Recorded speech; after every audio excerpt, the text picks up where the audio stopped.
In this video, we will process non-competing continuation funding on an existing award. New year funding for an existing award is processed in one of two ways. If the initial proposal in the portal and the F-101 record in Spectrum were staged for multiple years, new year funding is processed as a non-competing continuation in Spectrum. If the proposal was routed in the portal and the F-101 record staged for only 1 year, the new year funding is processed as an amendment action in Spectrum. You should check this by navigating to the award profile under the primary con number and selecting the View Proposal link to verify that your F-101 version was staged for multiple years. And in this case, it is, so this will be processed as continuation funding. The next thing you'll do is select the Certifications tab and verify that any compliance certifications are not expiring within the next 30 days or already expired. In this case, our biosafety is expired. I've obtained a new letter from the department, so I'm going to update the end date on that. And the IRB is also expired, and I have 2 new letters for that.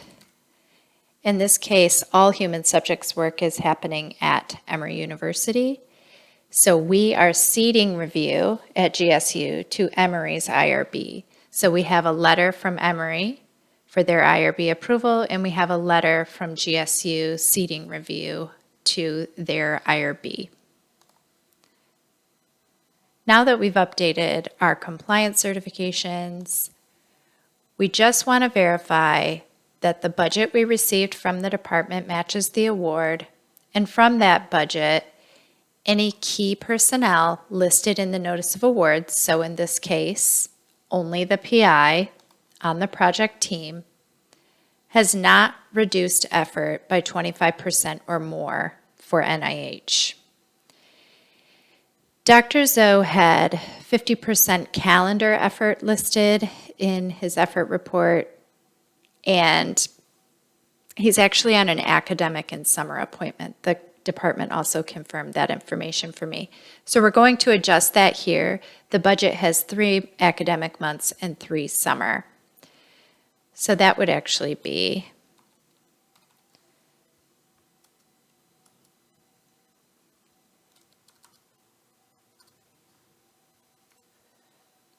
100% summer and 33.33 academic.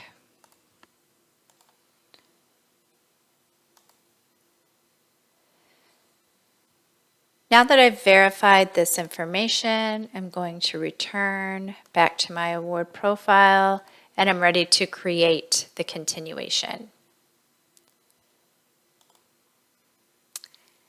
You navigate from the top to Grants, Awards, and create continuation. My award con fills in here, and I'm going to select search. Now I'm going to select the correct budget period. In this case, this is year 2 funding, so I'm going to select anywhere along this line. I can select year 2, and now I'm going to choose, first I'm going to copy my con. I'm going to choose create. Now a new maintain proposal screen opens with what we refer to as a ghost con here. So this is our ghost con under which we will enter our award modification lines. We're going to select the additional information link here, and we're going to select related proposals, and then we're going to paste our primary con there. Now these 2 records are connected, and we'll be able to select this on the Award Mod tab. If this was continuation funding on a subaward that was federal flow-through money, you could also add another line here and add flow-through information. In this case, we don't need to do that because this is direct federal money from NIH. And one quick thing to note is that We are not going to be able to update this sponsor at this point, but I noticed that the sponsor is listed as NIH instead of the Institute or Center, so just want to make sure that when you're setting up new awards for NIH, you're always overriding the sponsor ID with the specific institute or center. Once we've made letter of credit draws, we can't change that, so we're going to have to leave it as is for now. If you catch that before any invoicing or billing or letter of credit draws have happened, you can reach out to the systems team to get that sponsor ID changed. The last thing we're going to do here is enter our CFDA number from our notice of award, which I have on my other screen. I'm going to save that. And just note, CFDA is now called Assistance Listing Program Title or Assistance Listing Number. Now we'll navigate back to Award Profile. We're entering our primary con again. And here's our award. We're verifying our end date against the award. I already verified that my PI's effort did not reduce by 25% or more, but I also just want to note one more thing about that here. If the PI reduced their effort even by an amount that was allowable, so maybe 10% or 15%, we're just verifying that against the effort. We're not actually ever going to change it here. The only reason I made a change here was to switch this from calendar to academic and summer appointment because it wasn't entered correctly on the original budget that was provided by the department. The initial award is always going to serve as our baseline to help us determine whether or not a prior approval request is needed at the federal level. I'm going to return to my project and my award. I'm checking my funding tab. I see my new budget period. It's slightly higher than the awarded amount, but we'll correct that when we post the budget. We've already verified our certifications, so we want to make sure we do that before we proceed with the continuation. We would add any updated terms here. There are none. There's nothing new in this notice of award. So I'm going to skip over to my GSU Grants Admin tab. I'm verifying that the top boxes are correctly checked or not. This is a SNAP award, so no prior approval is required, and there is not an F&A waiver. The project officer and grants admin officer have remained the same from year 1 to year 2, which is not always the case, so that's nice. We don't have to update it. I'm going to update my total direct funding. I'm taking these notes from my other screen. And I'm just verifying my total amount, $1,068,362, matches my notice of award amount, $1,068,361. So since I'm off $1, I'm just going to reduce my indirect cost line by 1 and save.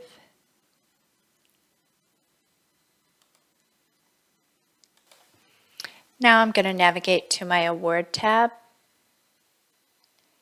and award modifications. Going to enter my New Year award number. And again, this amount is higher than what we received, so I'm going to update that. But first I select non-competing continuation. I'm going to also put my reference award number in. I'm verifying my dates are correct, and I override this amount here. Then I select my amount allocation button. Never do that in the reverse order. Always update your amount first before entering your award modification line cost here. My total direct is $351,821 for this, and taking this directly from my Notice of award. I'm going to save that. And now you'll see when I select the proposal ID that my GhostCon shows up here to select. So I'm going to select that GhostCon from my maintain proposal action when I did the create continuation. And my SP does not change.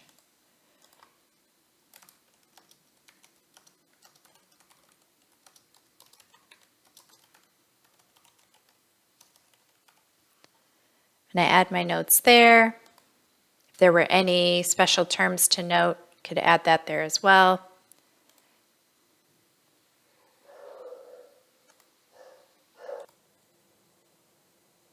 Now we'll navigate to the project side and verify again that our start and end dates are correct.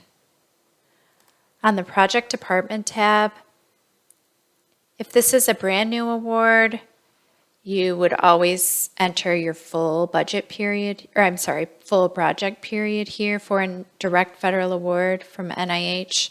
So I'm going to adjust this, and you enter your full project period plus 90 days for NIH, depending on when the final FFR is due. You want to leave 30 days. So in this case, my project period end date is 6/30/28, so I'm going to change that to 9/30/2028. And update. Verifying all of this looks good. This department contact is actually changed to Leslie Durham. I'm going to save that. I'm going to quickly navigate to my project activity just to again verify my dates are good. My F&A rate, I always just like to check. And now we can return back to our funding tab to post the budget. From the funding tab, I'm going to enter the budget period I want to post. I'm going to add my SP.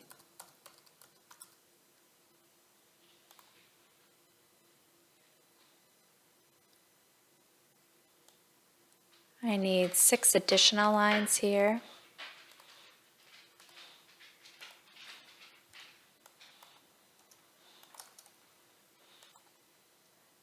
Going to enter my SP for all of my lines, my budget reference,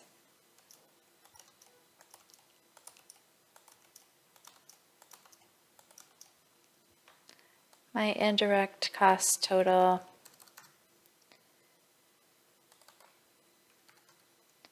per my budget,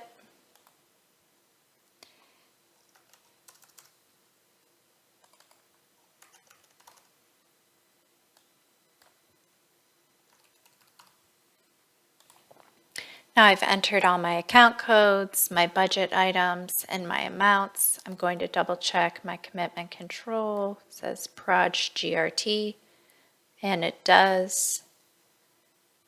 So we're ready to post this budget. Going to select Finalize, open my new window, and follow it on my process monitor. Now you can see my run status shows success, my distribution status shows posted. I'm going to save this and return to award profile. A couple of things to note is that I didn't have to open 0 budget lines on this project because 0 budget lines were already opened in budget period 1. So all of these lines exist for the department. I don't need to add those in every year of the project. That's really just important to do in year 1. The other thing to note is that the department gave slightly more funding to Emory than was in the original budget listed on the NOA.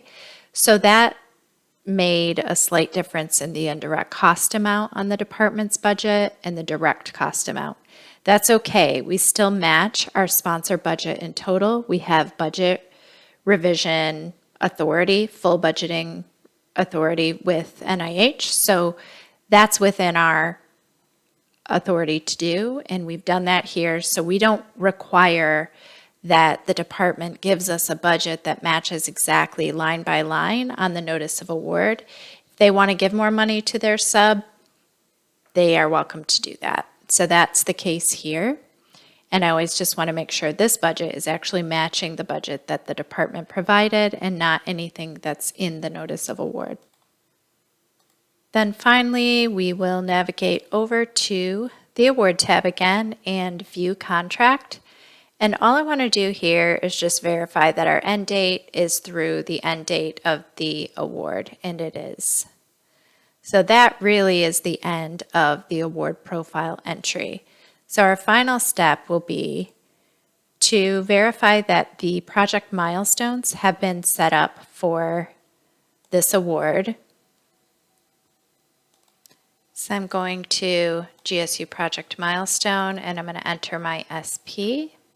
Oops. And they have not been set up, so I'm going to set up two.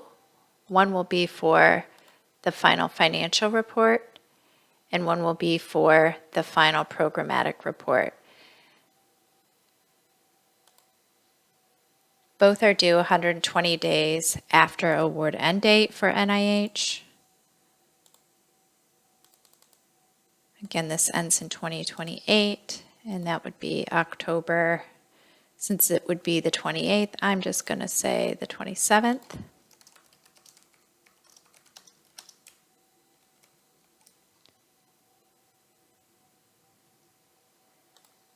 And programmatic report, also 120 days.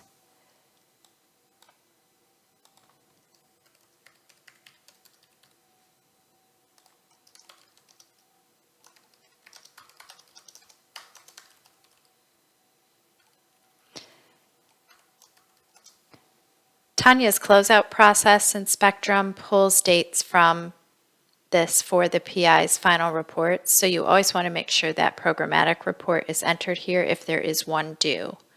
So I'm going to save those, and occasionally we get errors from our milestones, so you have to start over. If that happens, you just delete the bottom one and enter it again. It may not have liked my direct entry of the date. It might not have liked that I copied or pasted something. You just kind of never know what the issue is.